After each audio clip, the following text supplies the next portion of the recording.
What's up, everybody, and welcome back to HOA MMA. AJ, how's it going across the pond, man? It's going good. It's going solid. It's been quite peaceful. I'll say it's been quite peaceful for me at the moment. Life's pretty good. But before I go into anything else, I just wanted to say thoughts go out to Francis Ngannou. Very, very sad news of what happened. Extremely. Him out, just like devastating. I'm not a parent, but I can imagine what he's going through right now and what he's feeling. So thoughts go out to him and his family. That's just something that I just really wanted to kind of get out and just voice before we even go into anything else. So yeah, just very, very sad. But I just hope his family finds support and peace. Right. And that's really all you can say, when you lose something so important, that you give your own life for. It's kind of hard to imagine. So yeah, obviously thoughts go out to Francis. Extremely hard situation he's going through. AJ, anything positive going on with you recently? Enjoying my Ippo rewatch. Going at like a slow pace, but I'm just enjoying that. Just it's been great. That's just been great for me. Had a football tournament. I'm not gonna call it the S word in what you lot call it over on your side of the pond, but me and a few of the guys, we had like a little tournament on Sunday, which was cool. We won, which was fun. So keep myself active out there. Yeah, that's pretty much it with me. I have one question to ask you because it's been a while. How nervous are you for your Cavs?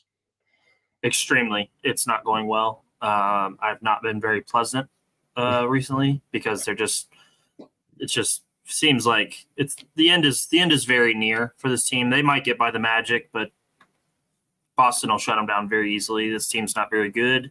They're not well coached, and it doesn't seem like their superstar wants to be there anymore, and he hasn't played very well himself. So, a lot of things going against us. The Magic they're okay. They're nothing special, but just, we might get by them, but at the end of the day, it's just getting to the second round really doesn't mean anything, unfortunately. So it's going to be kind of an interesting transition season, off season, see where they go, see what changes in terms of the roster. So yeah, just kind of preparing for more turnover, just, usual Cavs stuff when LeBron's not there.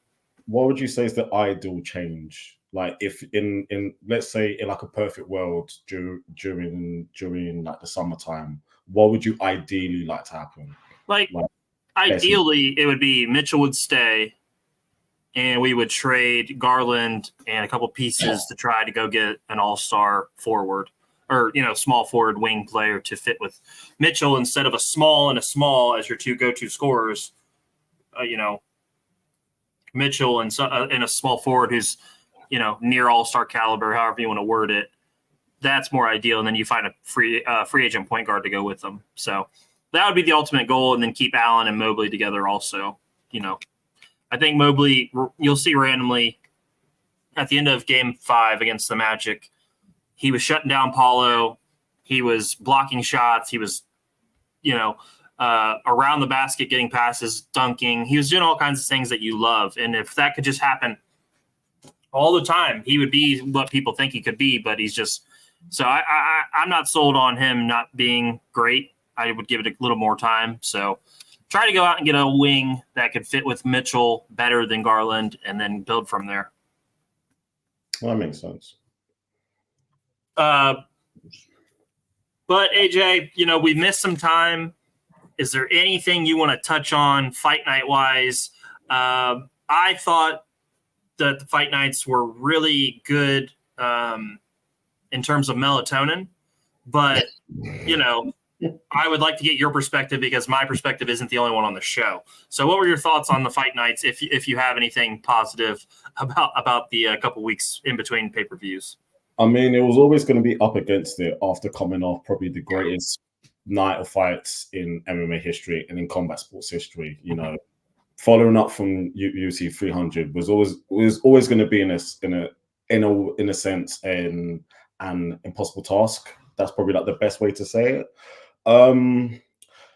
There were, it looked, if you just looked at it on paper and you just looked at the results, you'll feel like this is quite a interesting card. There was a lot of finishes on there. Mm-hmm.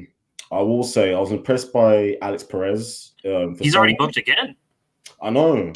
For someone who's so inconsistent, it kind of just shows that when you can actually get them in, when you can get him in there, he's capable of things like that. Especially against someone like Nicolau, who I rate very, very highly. Like I coming into that fight, I would have picked Nicolau to win. I thought he'd be able to counter strike too well against someone like Perez. But Perez caught him in round 2 and literally just put him out. Like, it was very, very impressive, you know. And it's kind of it's a good sign to see him turning around so very, very, very, very quickly, because probably since the Figgy fight, he's been up and down. He's missed a lot of fights. A lot of fights have been called off. And especially, well, we're going to get into this a little bit later on, considering the main event that's basically coming up on the pay-per-view this weekend. But the flyweight division is in flux right now. It's a bit of a mess inside the top 10. There's a reason why rank number 10 is fighting for the belt.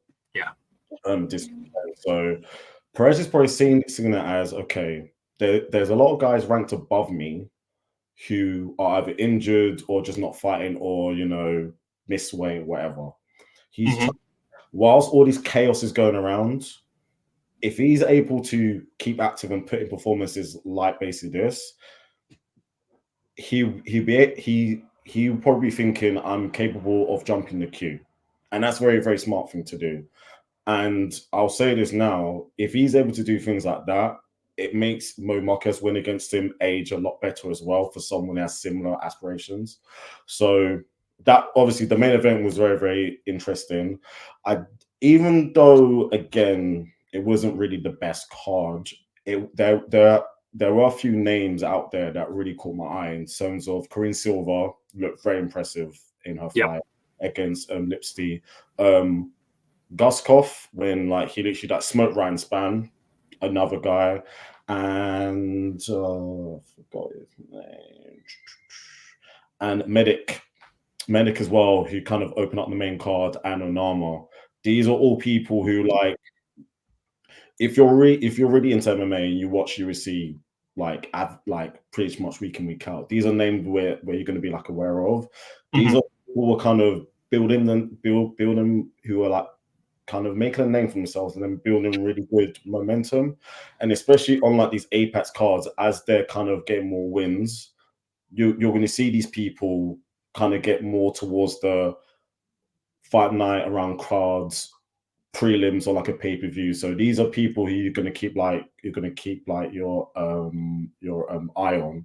Those 3 were the people who really caught my eye. But overall, it was a solid card that kind of really overachieved in terms of on paper. But I do understand that, for a lot of people, it's after coming off quite a good run of UFC 299, UFC 300, which even in between those, the fight nights between those are really the best thereabouts anyway. But I do understand that we are getting a lot more watered down cards, even though the pay-per-views are amazing. But if these Apex cards are just for trying to find the next stars and give these people opportunities to build up, if it was marketed as that, I feel a lot of fight fans wouldn't really be against it so much. But at the end of the day, we want to see quality fights, and I feel like that's kind of the balance in that the UFC is going to have to tackle. Definitely, there's going to have to be some kind of consistency in these cards. I mean, obviously, viewership must be fine and things like that, because they haven't really changed their outlook on the cards. So they must be doing something right. But AJ, we've got UFC 301 this weekend. Let's just off rip. what are your thoughts on the main card? What are your thoughts? You know, obviously we get Pantoja defending the belt, but what about the rest of the card? How do you feel? Do you know what? It's funny because I feel like in June we're probably gonna have like a similar like conversation to like a similar conversation to a certain point. If you look at this on paper, especially for the North American fans, they'll look at it and feel like this isn't a pay-per-view worthy card. Because we know historically, if whenever there's like flyweights who are headlining these big cards, they necessarily don't really do well. No, they do not. Yeah, you know, in terms of numbers and stuff, it doesn't have the big name.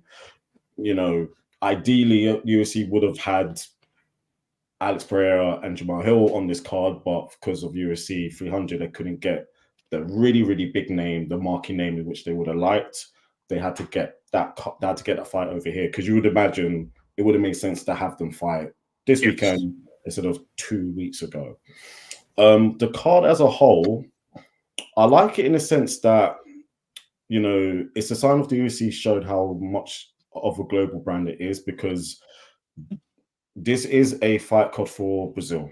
It is in Rio. There's a reason why they got Jose Aldo to come out of retirement for it to kind of boost the card a bit. Most of the fights on the card are with Brazilian-born fighters. You know, it's really kind of driving. Okay, whenever the UFC comes over towards, you know, towards any part regions outside of North America, we're gonna have homegrown talent on there to really drive the local fans to want to come and pay and to go. And we saw it in Toronto, even though Toronto didn't have a Canadian fighter on the main event. There was a lot of Canadians on the card. In June, UFC is going to be in Manchester over my side of the pond.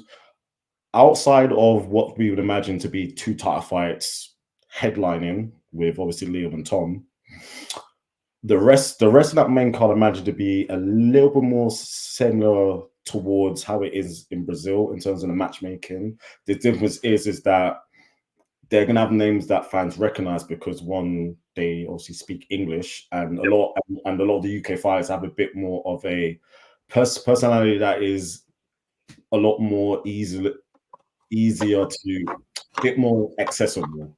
You know, Alex Pereira is a outlier in the fact that he does speak English, but he's very popular. Just an example, it's just like Charles Oliveira, who's just started to learn and speak a bit more English as well.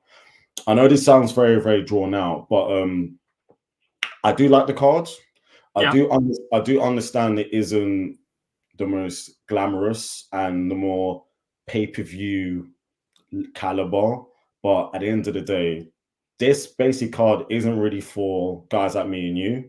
Yeah. It's more about Brazil fans over there, and it's kind of more about the UFC building their brand worldwide, to say that we have world-class caliber fighters everywhere, and when we do these cards abroad, we are going to cater towards the home audience, and I think that's something to really be like applauded for. And also, if you really know the sport, there are some really good fights on this card, like Anthony Smith.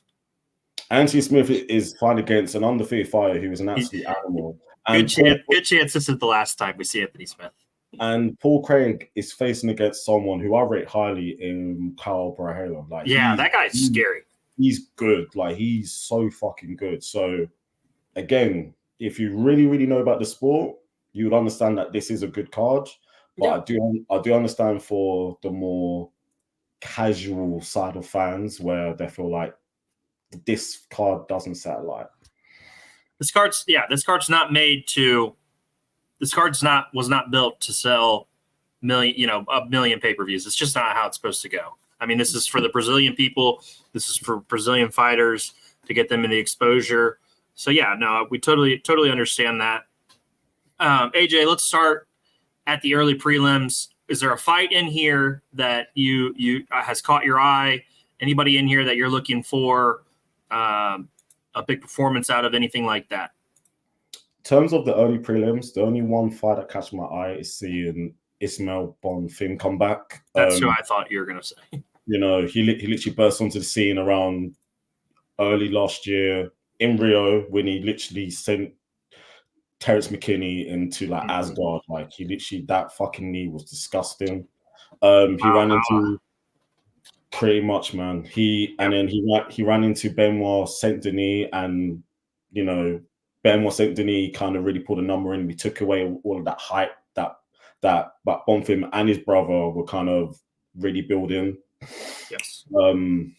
And we haven't seen him since then. So he's kind of taken like some time off. Almost a year. Almost a year. I think he was undefeated going into that fight against Benoit Saint Denis as well.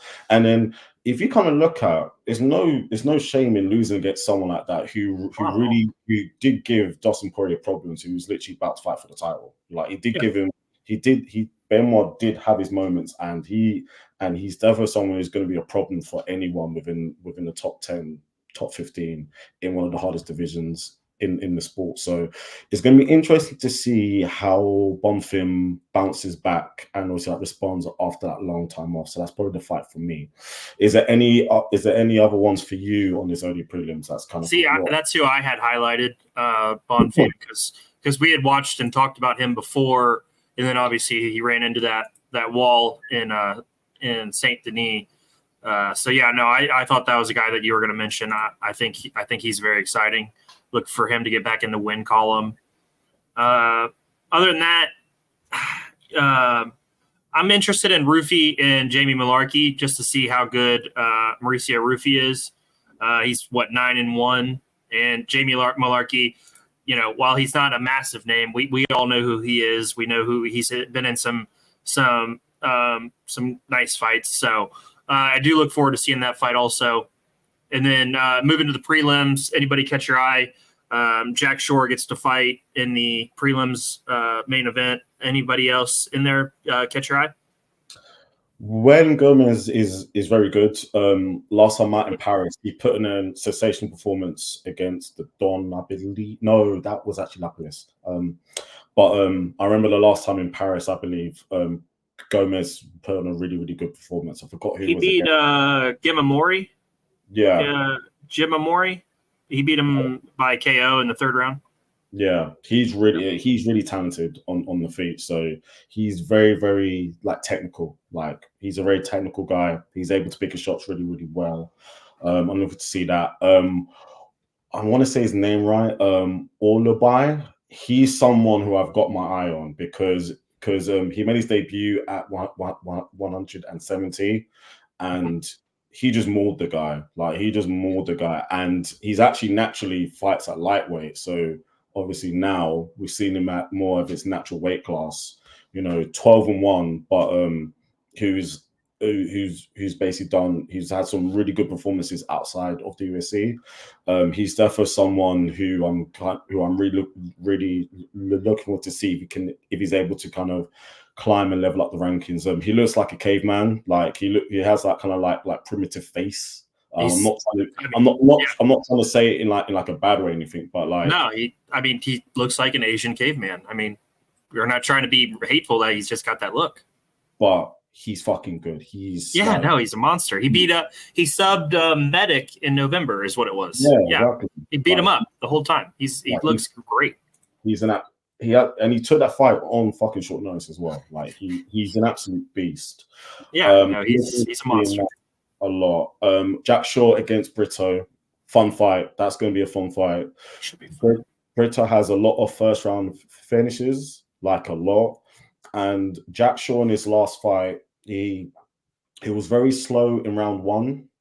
If he does that against Brito, he will be in a lot of trouble. But Jack Shore is one of the best fighters over here anyway.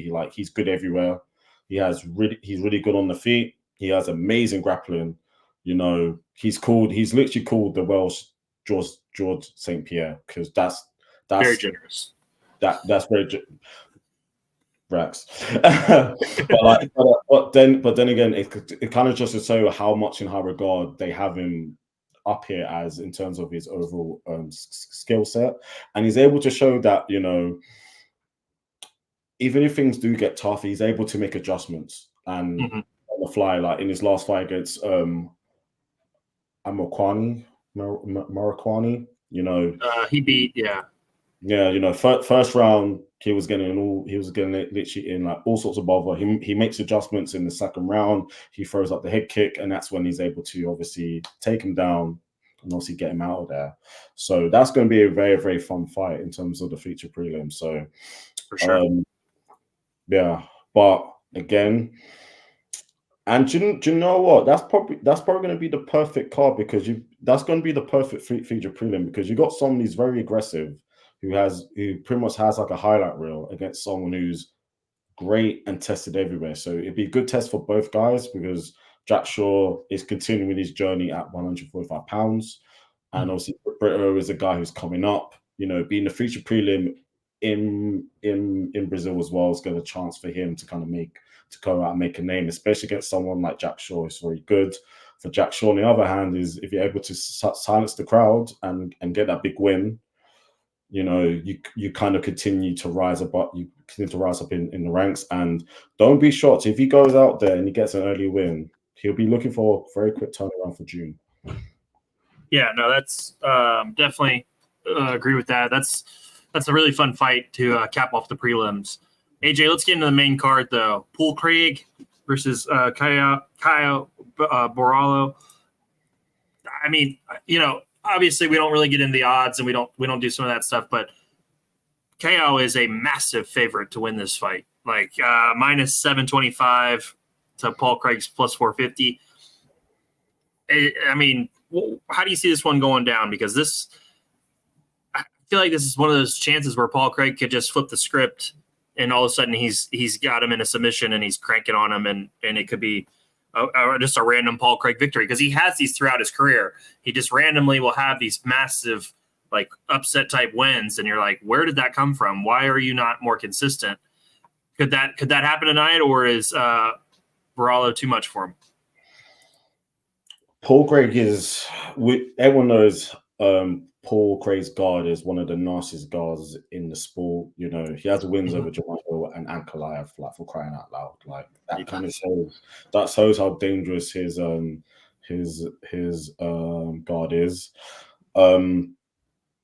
Also, in his last few fights, he's shown to be quite one-dimensional in terms of he makes it very clear, in terms of what he wants to do, and it's kind of like his plan A, which also happens to be his plan B to Z in a way. And against someone like Cowell, who, by the way, has amazing grappling. By the way, like he has like superb grappling, so he can easily, you would imagine, be able to contend with Paul on the ground, and also he's great at navigating fights. He's great at navigating fights because he has a lot of decision wins, and it's because he knows how to minimize risk. He knows how to minimize risk really, really well. He has that kind of like wise, like karate stance, which is kind of like Wonderboy-esque in a way. He's really slick on the feet. Like he's really, really slick on the feet. And if the fight was to go to the ground, he's very, very comfortable there as well. On the feet, there is a big gap in skill, and I give that to Carl. Yeah. Like Carl, you can see Carl kind of really picking his shots really well and piecing up Paul Craig on the feet. If Paul Craig is to be successful, it'd be more of Carl making some sort of like mistake or maybe over rushing and over committing, and that's kind of when Paul Craig really is able to use his guard. We saw this against obviously Kopylov. Yes. No, Krylov. Sorry, Krylov is beating on him. Like he's literally like hitting him with some heavy shots. Like looks like he's literally about to put him out. He makes what he kind of overcommits. He's a bit too aggressive, Paul throws up the triangle. That's literally all it wrote. And Ankalaev is winning The entire fight. 14, 50, and 55 seconds of the fight. He relaxes just for a little bit, throws up the triangle, and that's it. It's like for Paul Craig is really good at finding. If you give him an inch, he will take a mile, and all of a sudden, like the fight's over, and you're thinking, what the fuck's just happened? That's exactly what happened against Ankalaev. Yeah, Carbarello doesn't really strike me as someone who would really make those sort of like errors. Like if he does have Paul hurt and he goes in there for the finish, because it's only because he knows that like I will go and put him away. If there's like a 50-50, he won't go and rushing in and being very like reckless, so to say. And I just have a feeling that this fight's going to be a bit similar to the Brennan Allen fight, when you got someone who's better than you on the feet, but can also live with you on the ground. And Kyle is talented. Like he should, like personally for me, he's someone in a year's time he could be like a contender. Like I do rate him that very highly. He has a great personality as well. So and considering it's going to be in Rio, you know, the Brazil fans, I see him making a statement. Give me round 2 TKO for Raylo. Nice. I like that. Yeah, I'm not picking Paul Craig. Give me Kaio to win. I'm gonna go by decision. I think Paul pulls guard a bunch and kind of tries to slow it down and things like that. So yeah, give me him by decision. I think that just the way Paul fights sometimes just lives for a decision. So next we got Pereira versus Ihor Potiara. This is an interesting fight at the 185 weight class. What are your thoughts on this one? This one's gonna be a fun one. This is a sleeper, potential sleeper for fight of the night. This is Ihor's second fight in middleweight. He originally fought up at 205. Probably people remember him for literally beating up on Shogun. I think it was Shogun's last fight, I believe, as well. It was. But we obviously seen since then he did have back-to-back KO losses at 205. One of them was against Carlos Ulberg, who I think is someone who's really going to make noise in that weight class. So nothing really bad to say. So he probably thought, I'm getting smoked by guys who are bigger than me. Let me go down a weight class. He got a decision win last time out. He's solid on the feet. He's very fundamentally sound. Misha Pereira, ever since moving up to 185, he's really dialed in, because he's still doing the creative and like flashy moves, but he's kind of really reined in a little bit. It's very much more like controlled, a bit similar to Johnny Walker in the sense that you know, in the last few fights where when they first came out, it was all about doing all of this crazy ultra athletic stuff, but it wasn't really translated into wins. Whereas now, like, if you're that big and you're that explosive, if you're able just to be a bit more fundamentally sound, and obviously do it in doses where it catches your opponents by surprise, it's going to be a lot more impactful, and that's really what going to go and win you fights. So I've been impressed by him as well. Like, he's been really Mitch Morales has been on a very, very good run. Yeah, and this is going to be a kickboxing affair as well. I just don't think Ihor has the power to make Pereira respect him. And I feel Pereira is going to put the pressure on, and then it's because it's like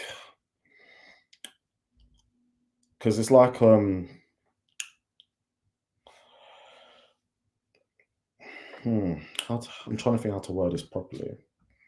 It's like if both of them hurt the other,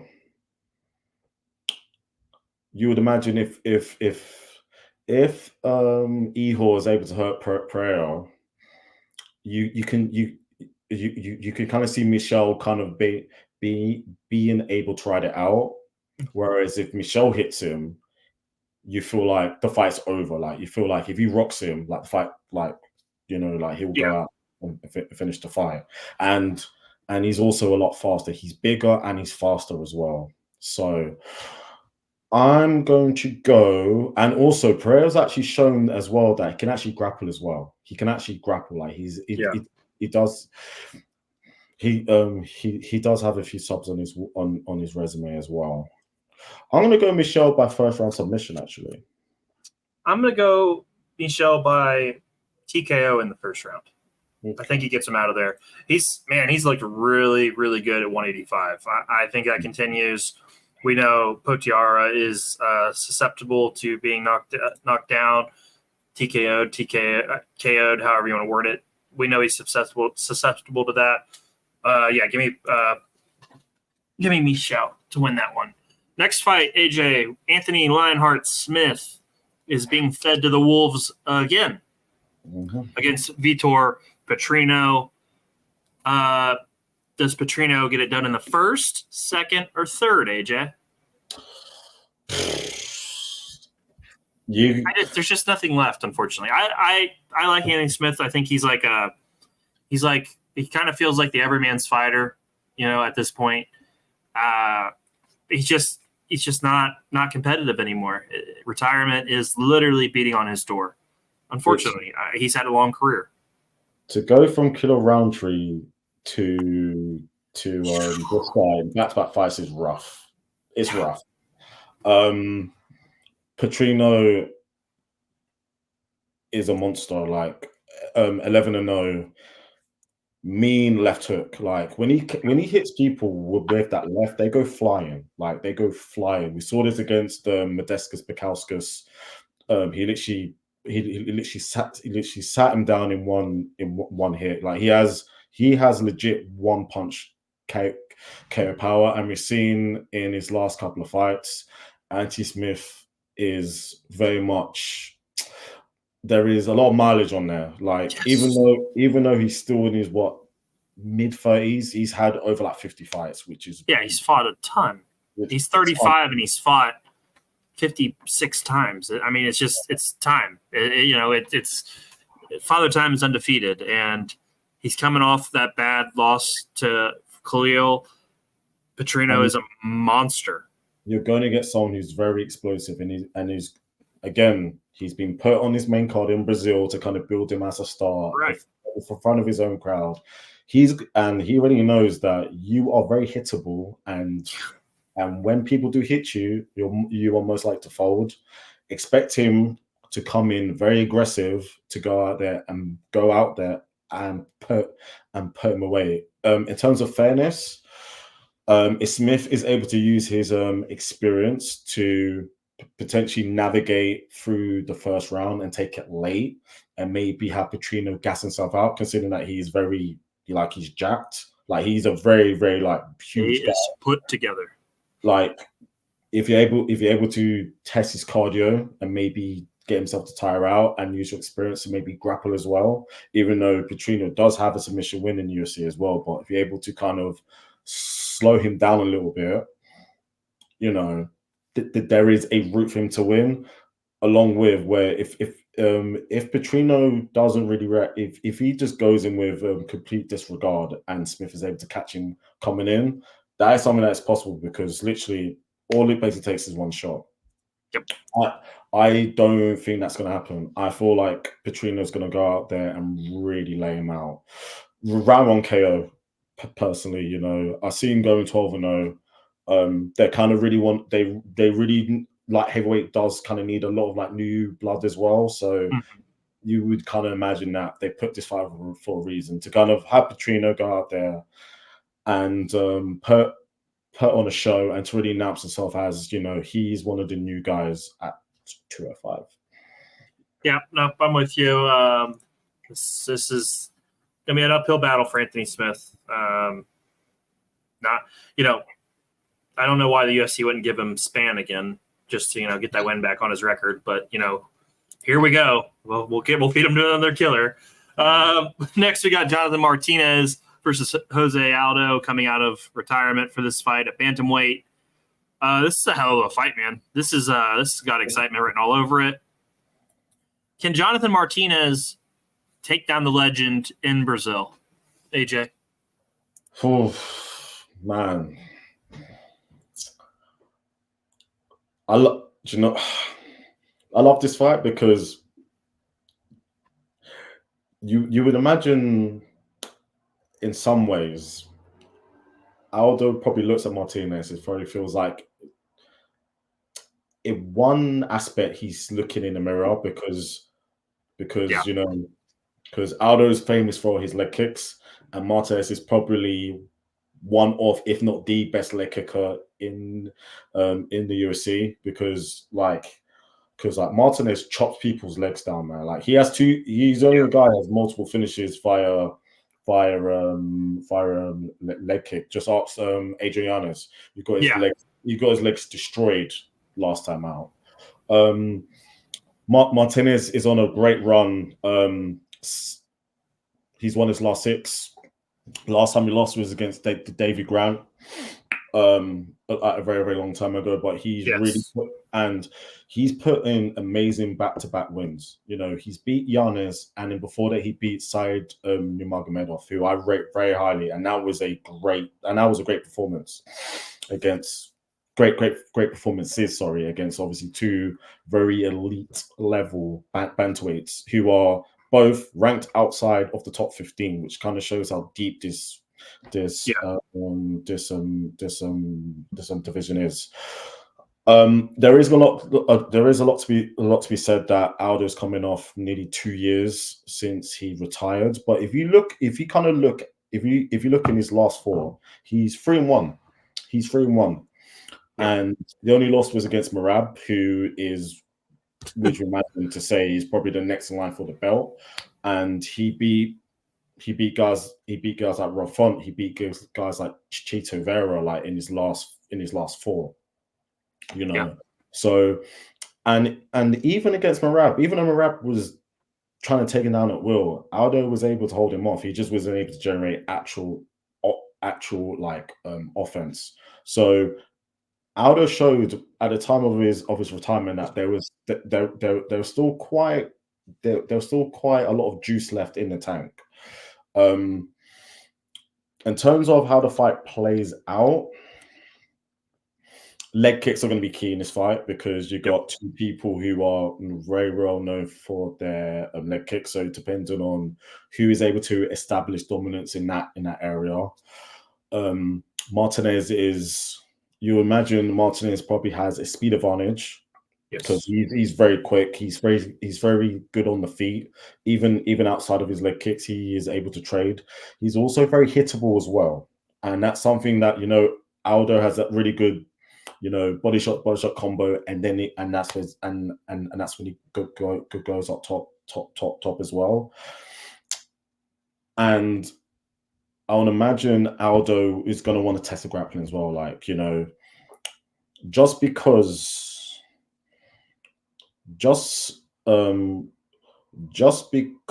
Martinez is great on the feet, and so is Aldo. Aldo doesn't have to play the kickboxing game. Make it MMA. It's literally MMA for a reason. So if he's able to use his grappling to kind of offset it and kind of give Martinez different looks as well, there is there is a way for Aldo to show that I'm more well-rounded, and I'm going to show that, and I'm going to put it on show, and I'm going to be able to frustrate and stifle Martinez as well. Legends in this sport don't normally get the fairy tale ending. We saw it with Frankie Edgar. We've seen it with Shogun. We've seen it with a bunch of people. They don't really get to leave on their own terms. and Martinez is on a crazy run right now. He's good. Yeah. As far as I'm aware, only 2 people have beaten Aldo in Rio in the UFC. They happen to be Volkanovski and Max Holloway. That kind of Solid guys. very, very solid guys. Even though he was at 145 pounds. Two decent fighters. For once, I'm going to ignore what my head says. I'm going to say the King of Rio bows out with a win. I'm going to go by decision. Whoa. Wow. Okay, I'm going Jonathan Martinez by decision then. I think it's very close. Maybe even a split decision. I think Martinez gets the win though. I think he's just a little bit too quick. That being said, though, if Martin goes out there and wins, especially wins in spectacular fashion, he punches his ticket right up there at 135 pounds. Because if you're the one to, we would imagine that this is probably Aldo's last fight, like officially. If you're the one to beat Aldo in his last fight in Rio, boy, right. There are a lot of big fights coming your way. 100%. Okay, AJ, let's get into the main event. Alexandre Pantoja versus Steve Erceg. Steve Erceg, like you mentioned, is the 10th rated fighter. He might have been moved up a little bit by now, but he was 10th when he got the fight. Pantoja is an absolute machine. He is so dangerous. He is so nasty in the octagon. I don't know. Steve Erceg has obviously a puncher's chance, and he has that really nice left hook that he put out Schnell with. He's gonna have to catch Pantoja with that hook and maybe a little bit more to win this fight. Is there any way he gets it done? It's quite funny that a lot has been said about Erceg in his last fight, where he's really and truly he's only really got the title shot because one, the division is in a mess right now in terms of you've had the number 1 contender, which is probably Royval, who's literally just lost to Pantoja. Ranked number 2, Bannon Raider has lost against Pantoja twice. And obviously, he said that he's obviously taken a break. Manel Cup just doesn't seem to be able to make weight right now. And Abbas is injured. Kaka France, last time we heard he had a concussion. Apparently, there was just there was only really 2 people who were really going to fight against Pantoja. It was either going to be Mo Mokiev or it's going to be Erceg. Mo Mokiev did have a good win against Asperez, but it wasn't exciting enough to really have the fans feeling, okay, this guy's ready. Whereas Erceg goes out there, he has a 1-punch KO, which is quite rare at 125 pounds. You can kind of market that as, look, this guy has literally KO power. He has, like you said, he has a puncher's chance. The reason why I find that funny is because he only has 2 KO wins in his entire career. He's mainly a grappler. Like he has a lot more submissions, submissions, which is kind of which in a way it really kind of makes me give pause for thought in terms of his chances against Pantoja, because Pantoja's strength is actually like his grappling. Like we saw this against Royval. He's able to really he's able to maul his opponents and really control people down there. And Pantoja has a lot more KOs as well. I feel like the power advantage is probably with Pantoja. Mm-hmm.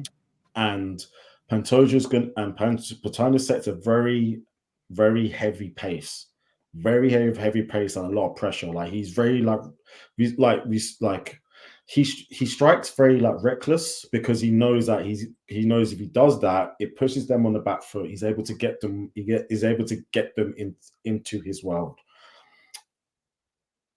is Steve Ertz's grappling enough to basically contend with Pantoja? We don't know yet. We honestly don't know yet because we haven't seen Pantoja. I mean, I haven't seen Ertz against someone of Pantoja's skill as a grappler. He's very much a unknown quantity in terms of how good is he. He's basically taller, but in terms of reach, there isn't really ain't much difference.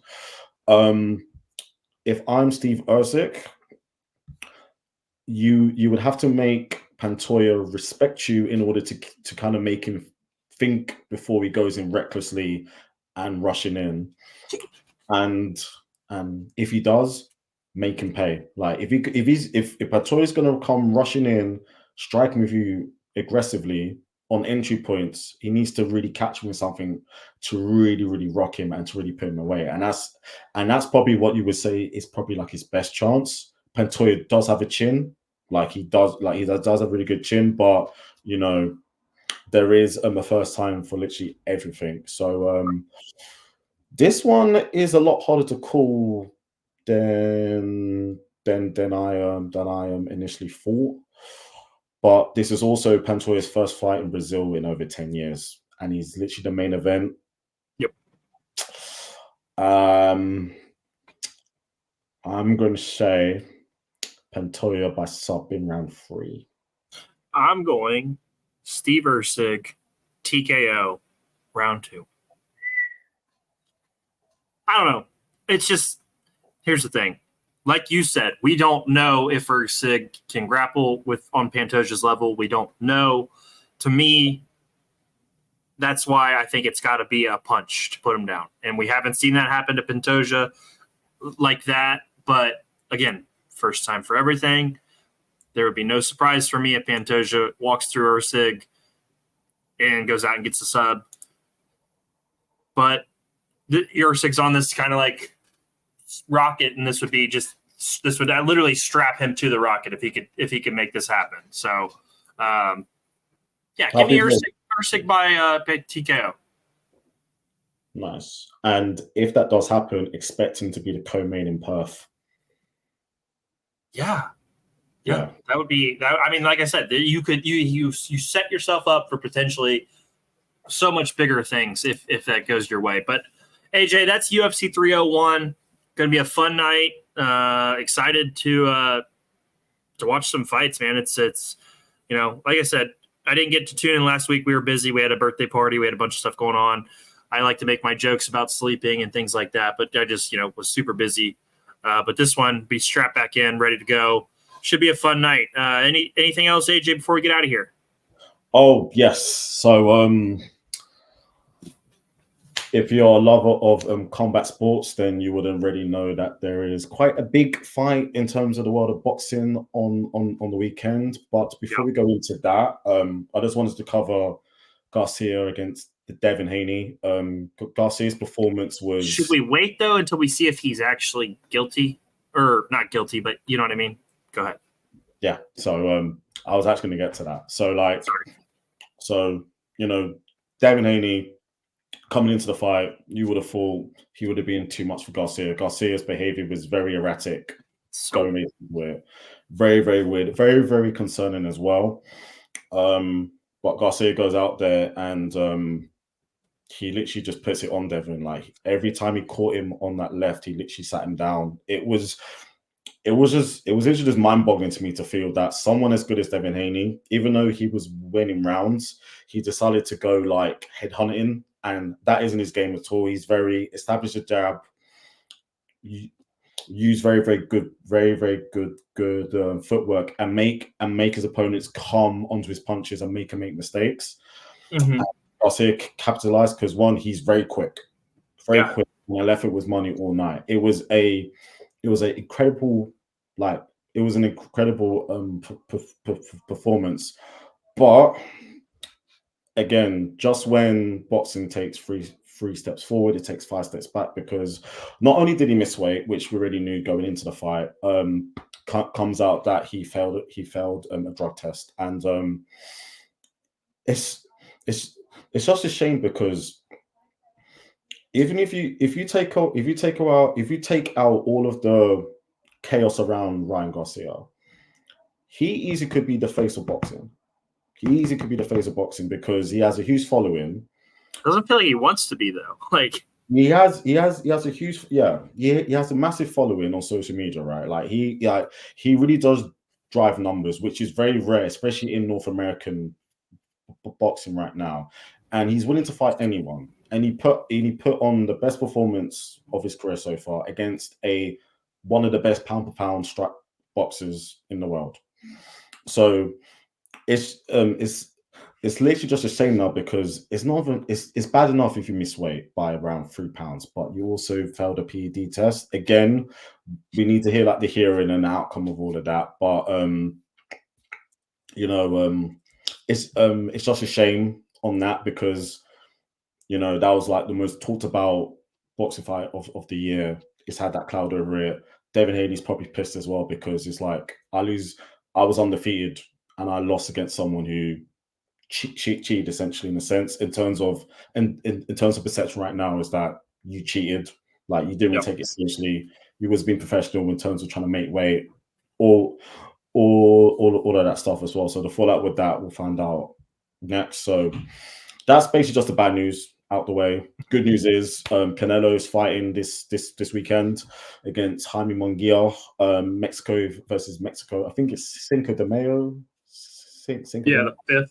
Yeah, weekend as well. So ideally, it would have been him against Benavides, but Jaime Munguia is probably the next best opponent for him.